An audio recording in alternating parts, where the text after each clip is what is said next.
هەرچەند هەنگاوەکان بەرەو نشێوی بنرێن ئامانجەکانیش ڕوونتر دەردەکەون.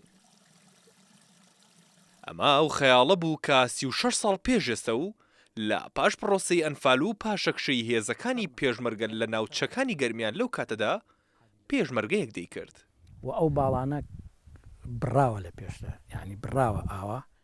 ئازاد ئەو پێشمەرگەی کە لەو کاتەدا لە سەربەرزاییەکەوە لە خواری ڕوانیوە و خەیاڵی دەکرد کە چۆن دوای ئازادکردنی کوردستان لە هەر گوندێکدا چەند پۆندێک یاخود چەند بەنداوێکی بچووک بۆ گلدانەوەی ئاو لە گوندەکان دروست بکەن و دوای ئەو وێرانکاری ڕژێمی لە ناوچوی بەعز بەسەر ناوچەکی هێنابوو ئاوەدانی بکەنەوە.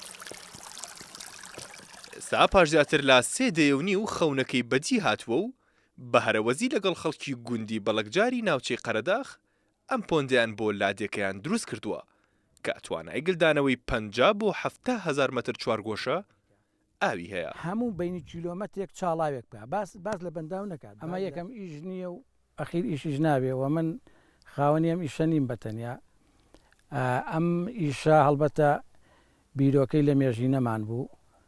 خەڵکی گوندەکە هاتوون خۆیان پارەیان کۆ کردوێتەوە و خەمخۆری بوون و ئەم ئیشەی کە ئێستا ئێمە لەسەری وەستاوین ئەم ئیشەی لێ دروست بووە و تێچۆکەشی ئەوەیە کە ئەگەر لێکی بیتەوە لەگەڵ ئەو بەنداوانەی کە دروستەکەن و پۆنتانی دروستەکە شتێکی وای تێنە چوە تقریبان 36 ملیۆن دیناری تێچوە کاکات بۆ 3 دەفتەر زیاتر کەمتر. پێدەچێت ئەم کۆمەڵە بەردە هەڵواسراوانە هەرزانترین بەشی نێو پڕۆژەی پۆندی گوندەکە بن، بەڵام پێچەوانی بەهاکەیان بەردەکان زۆرترین مانایان لە خۆیان گرتووە، چونکە دانیشتوانی گوندەکە دەڵێن هەر بەردێکیان نیشانەیەکن بۆ ئەنجامدانی کاری هەرەوەزی کە ماوەی 5 مانگی خایاندووە. ئەوەی کە خزمە و هەتا هی کەشمان هەیە بەشداریکەوە لەم ئیشە بەڕاستی بێ ئاو بین، وەڵا قوربان کلێکاری تیان نەبووە، هەمووی خۆبەخش بووە، هەر هەمووی یعنی بەخۆبەخش. بەخوا من یەکیان خۆم بووم، ئەوە مامۆستا نەجمەدین، ئەوە کاکسەلام و مامۆستا لەتیف، یعنی زۆرمان هەبوو سەر حاجی بەکر.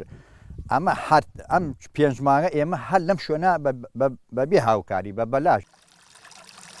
سوودی زۆر و کەمی تێچوو ئەم جۆرە پڕۆژەی با تەواوەتی لە ناوچەکەدا بڵاو کردوتەوە و بەدەیان پۆندی هاوشێوە دروستکراون و تەنها لە گوندەکانی تەکیە و بەلەکجار و بەردەی ناوچەی قەرەداغ زیاتر لە 5 پۆندی هاوشێوە دروستکراون کە توانای گلدانەوەی زیاتر لە 200 هزار مەتر چوارگۆشە ئاویان هەیە و 2 پۆندی دیکەش بە بەردەوامی کاریان تێدا دەکرێت.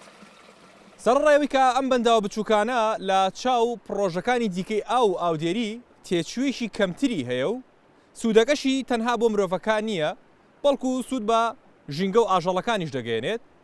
سەرچاوی ئاوی ئەم پڕۆژانەش یاخود گلدانەوەی ئاوی باراناوە یان سەرچاوەکەی ئەم چەبڕ ڕووبارانەیە کە لێوەی نزیکن و دەڕژێنە نێو ئەو بەنداوە بچووکانەوە. ئەمەش ڕێگەیەکی ترە بۆ پاراستنی ئاوی هەردوو سەرچاوەکە. ئەمیر محەممەد، کورسات نیوز، ناوچەی قەرەداغ.